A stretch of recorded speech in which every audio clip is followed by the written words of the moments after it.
Hello there. You might notice that there's something different about Marduk's right hand.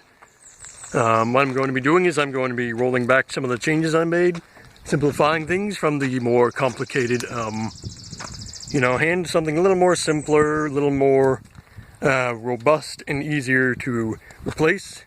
This entire fist right here is just a sleeve that slides on and bolts on right there. So as Marduk punches stuff, and the fist will actually dent in a bit because there's about this much gap between this outer arm and the inner sort of beveled cylinder sleeve, so that Marduk will get a little bit of damage while she punches and still be able to throw some punches that are not, well, wobbly. So that is going to be a fun thing I hope to do.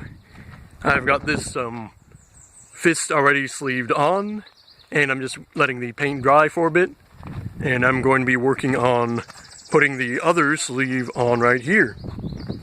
And unfortunately, I only have enough metal to do this last sleeve, so whatever more additions I'm going to do, or revamping some of the armor plates, I'm going to need to get some more metal for.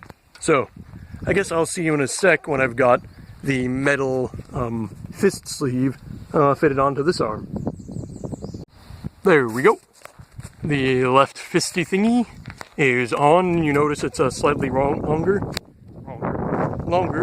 than the right one, and that's because, well, Marduk's torso rotates, which gives that arm the extra reach. But this one, not so much. Can't rotate as much to the other way, so this one being a little longer will make it so that this punch can have more reach. I said reach a lot.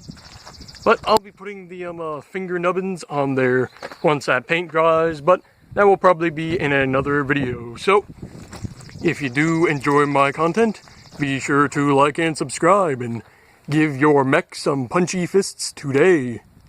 Bye-bye.